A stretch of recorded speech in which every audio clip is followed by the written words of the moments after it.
Daniel Levy is president of the US Middle East Project and former senior advisor to the Israeli government. Thanks for coming on the programme.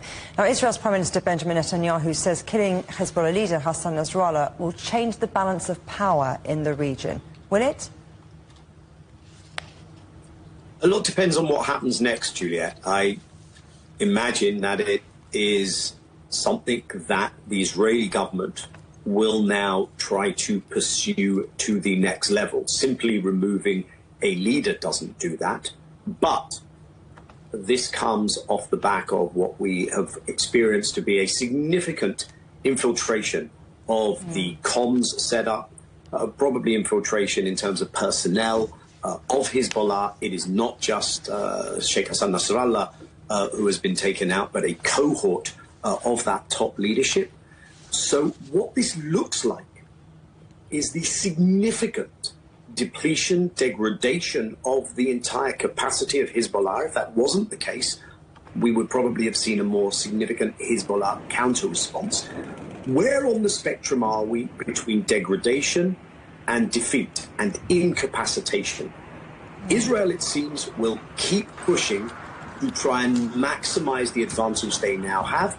And one should expect that not to stop just with Hezbollah. I think that will move on to other parts of the axis of resistance and very possibly Iran itself.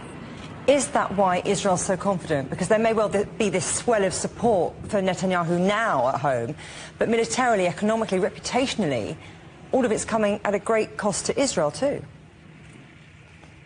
Well, it has come at a great cost to Israel, and let's unpack those things that you outlined.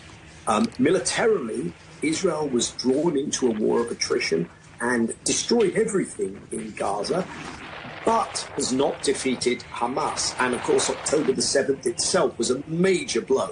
So Israel has taken a year and had to go to the Hezbollah arena in order to restore some of that deterrence and military reputation.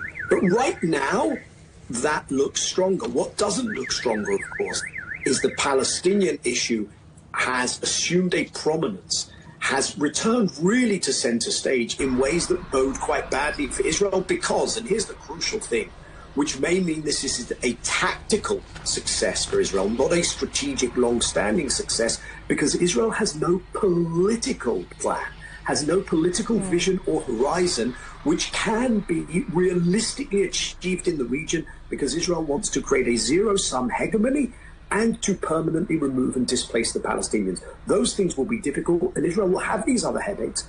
Economic, Israel does not have a resistance economy. Israel faces a significant flight of capital. Its credit rating's been downgraded. There's significant out-migration. Israel now has the legal complications at the International Court of Justice. The UN has passed Resolution 12626, codifying the illegality of the occupation. There's all these other things Israel does not have the tools to deal with. Now, Jordan's foreign minister has said the Arab world will guarantee Israel's security if it ends what it calls the occupation in Gaza and allows a Palestinian state. What's your take on that?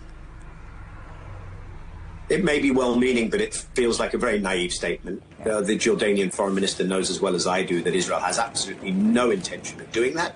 And he probably also knows, as do other leaders, that what Israel has done, the destruction in Gaza, in the West Bank, the mass killing of civilians, now in Beirut, every influential middle-class Arab has probably been to Beirut, if I can put it like that. So it's much less alien than Gaza. So the anger at Israel amongst people and the Israeli unwillingness to even contemplate allowing Palestinians anything other than a life of apartheid means that we do not see anything like what he is talking about on the horizon. But we've turned a page, and the question now will be, how does the Palestinian issue play out in the new reality that we are in? I don't think it's going to play out with guarantees for Israel's security and Israel withdrawing the occupation. I think we will have to go through a period where Israel feels costs and consequences in the sanctions and other domains for what is going on with the Palestinians.